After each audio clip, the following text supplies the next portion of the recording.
Hey everyone, today I decided I wanted to do a ride-along video as I made my way into Texas.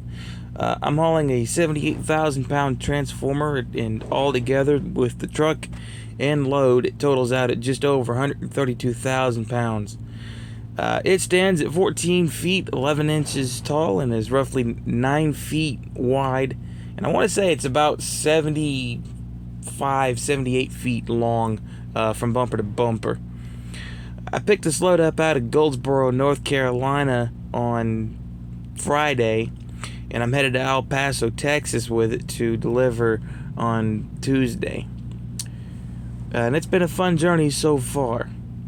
Now, unfortunately, the audio on this video shoot is messed up. My camera has been having issues lately with recording the audio, and I'm not really sure why. So I decided to give a go at posting this video with just music only. The good news is I've been saving up pretty hard for the last several months now, and I have the funds to purchase a third action camera to go along with all of the existing camera gear that I already have, which means more cool angles to shoot from all at once. So be looking out for more cool videos on down the road. So I hope you guys enjoy this video. As always, thank you for watching, and I will catch you on the flip side.